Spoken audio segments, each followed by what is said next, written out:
বন্ধুরা আজকের ভিডিওটি কিন্তু সম্পূর্ণ অন্যরকম হতে চলেছে, তার জন্য কিন্তু অবশ্যই ভিডিওটি শেষ পর্যন্ত দেখতে হবে। বন্ধুরা আপনারা যারা আমাদের চ্যানেলের নিয়মিত দর্শক তারা কিন্তু খুব ভালোভাবেই জানেন যে আমরা আমাদের চ্যানেলের পৃথিবীর বিভিন্ন দেশ সম্পর্কে যাবতীয় গুরুত্বপূর্ণ এবং মজাদার তথ্য স্বাবলম্বী নানান ভিডিও বানিয়ে থাকি। এই ভিডিওগুলি থেকে আপনারা যেমন নানা দেশ সম্পর্কে জানতে পারেন, তেমনি কিন্তু নানা অদেখা এবং অজানা জিনিস সম্পর্কেও আপনাদের ধারণা যথেষ্ট সমৃদ্ধ হয় এবং এই কারণেই কিন্তু আপনারা এই ভিডিওগুলিকে যথেষ্ট পছন্দ করেন, যার কারণে কিন্তু আজও আমরা আপনাদের জন্য এইরকম একটি ভিডিও নিয়ে উপস্থিত হয়েছি। এবং আজকে আমরা আমাদের এই ভিডিওতে কিন্তু ইউরোপের একটি সুন্দর দেশ লিথুনিয়া নিয়ে আলোচনা করব। তো চলুন বন্ধুরা আর কথা না বাড়িয়ে শুরু করা যাক আমাদের আজকের ভিডিওটি। লিথুনিয়া যার কিন্তু অফিসিয়াল নাম হলো রিপাবলিক অফ লিথুনিয়া, তবে এটি কিন্তু ইউরোপের বাল্টিক ভিজুয়ালের একটি সুন্দরতম দেশ। দেশটি কিন্তু বাল্টিক সাগরের পূর্বের তটেই অবস্থিত। এই দেশটি সুইডেনের দক্ষিণ পূর্ব দিকে এবং ডেনমার্কের পূর্ব দিকেই অবস্থিত। এছাড়াও কিন্তু এই দেশের উত্তর দিকে অবস্থিত দেশটির নাম হলো লাটভিয়া, দক্ষিণ এবং পূর্ব দিকে অবস্থিত বেলারুশ, দক্ষিণ দিকে অবস্থিত পোল্যান্ড এবং দক্ষিণ পশ্চিম দিকে অবস্থিত রাশিয়ার কালিনিনগ্রাড ও ব্লাড শহর।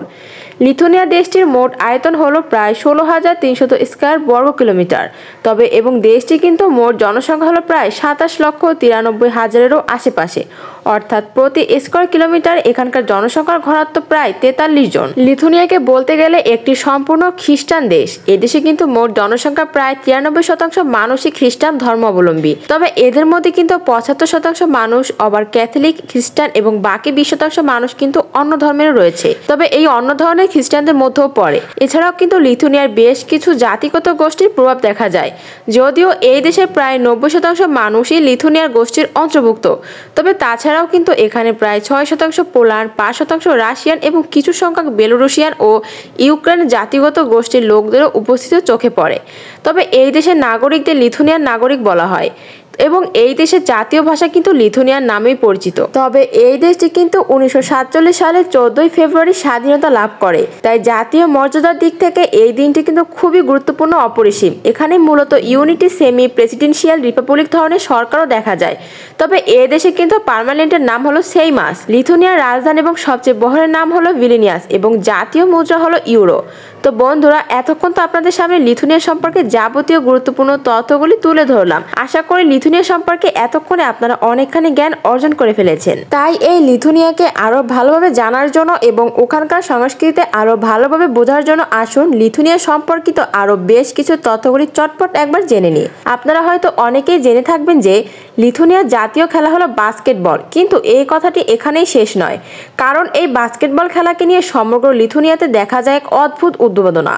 আসলে লিথুনিয়াতে এই বাস্কেটবল খেলার জনপ্রিয়তা প্রথম বাড়তে শুরু করে 1980 সাল নাগাদ, কারণ এই সময় লিথুনিয়ার জাতীয় বাস্কেটবল টিম প্রথমবারের জন্য ইউরো বাস্কেট কাপ জয়ী হয়েছিলেন এবং এর পরপর থেকেই কিন্তু লিথুনিয়া 1 নম্বরে খেলা হয়ে যায় বাস্কেটবল। তবে আজও আপনি যদি কোনোদিনও এখানে বেড়াতে যান তাহলে রাস্তাঘাটে এমন অনেক বাচ্চা দেখতে পাবেন যারা কিন্তু বাস্কেটবল খেলছে।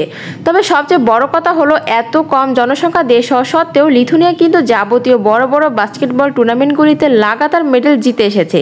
লিথুনিয়ার যারা নিজেদের ভাষা সম্পর্কে যথেষ্ট সচেতন এবং এরা কিন্তু নিজেদের ভাষার মর্যাদা খুবই ভালো করে রক্ষা করতে পারে। আসলে এর পিছনে একটা বড় কারণ হলো লিথুনিয়ার ভাষার প্রাচীন তত্ত্ব। আপনারা হয়তো অনেকেই জানেন না, কিন্তু বাস্তব এটাই যে লিথুনিয়ার ভাষা পৃথিবীর অন্যতম একটি প্রাচীন কথ্য ভাষা এবং এই ভাষার সাথে সংস্কৃত ভাষার অনেকখানি মিল পাওয়া যায়। তাই লিথুনিয়া তারা যখন নিজেদের ভাষায় কথা বলে অনেকেই তার কিন্তু সুব্যবহার করে থাকে। এবার আপনারাই বলুন তো, যে দেশের মানুষ এত পুরনো একটি ভাষাকে নিজেদের মাতৃভাষা হিসেবে পেয়েছে তারা নিজেদের ভাষার প্রতি গর্ব না করে কি আদৌ থাকতে পারে? লিথুনিয়ার কিন্তু ভাষার প্রতি সম্মান এবং গর্বের কথা এইমাত্র কিন্তু আপনাদের সাথেই বললাম, কিন্তু তার সাথে আপনাদের এটাও জানিয়ে রাখি যে লিথুনিয়ার কিন্তু শুধুমাত্র নিজেদের ভাষার প্রতি যে গর্ববোধ করে এমনটা কিন্তু একেবারেই নয়, কারণ নিজেদের ভাষার সাথে সাথে লিথুনিয়ানরা তারা নিজেদের দেশ সম্পর্কে যথেষ্ট সচেতন এবং তারা নিজেদের বহু কষ্টে অর্জিত স্বাধীনতাকেও যথেষ্ট সম্মান করে। আপনারা যদি লিথুনিয়ান ইতিহাস একটু ভালো করে ঘেঁটে দেখেন তাহলে দেখতে পাবেন যে লিথুনিয়ারা কিন্তু অনেকবারই নিজেদের প্রতিবেশী দেশগুলির দ্বারা পরিধান কিন্তু হয়ে থাকছে।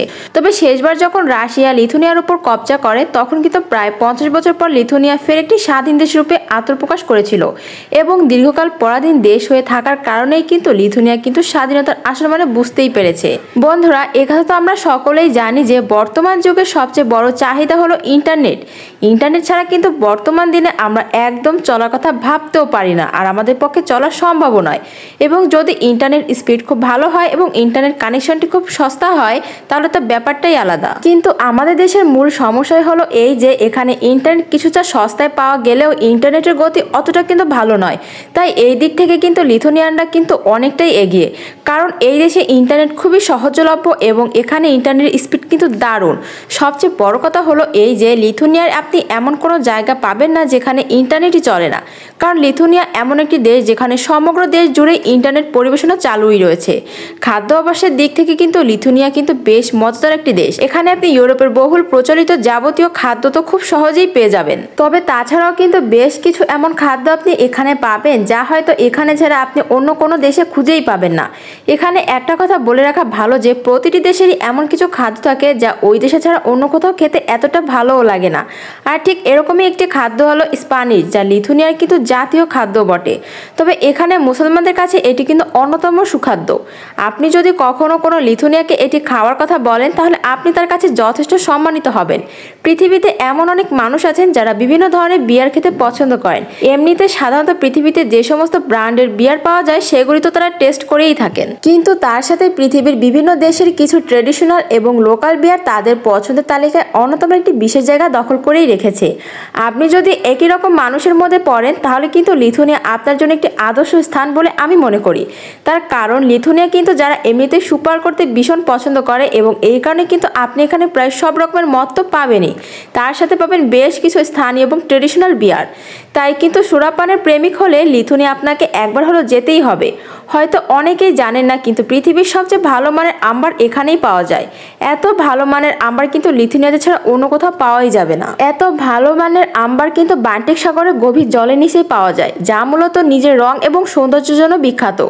লিথুনিয়ানরা কিন্তু এই আম্বারের জন্য যথেষ্ট গর্ববোধ করে, কারণ লিথুনিয়ানরা তারা মনে করেন যে এই আম্বার তাদের আমাদের ঐতিহাসিক ও ইতিহাস সংস্কৃতির এক অবিচ্ছেদ্য অংশ।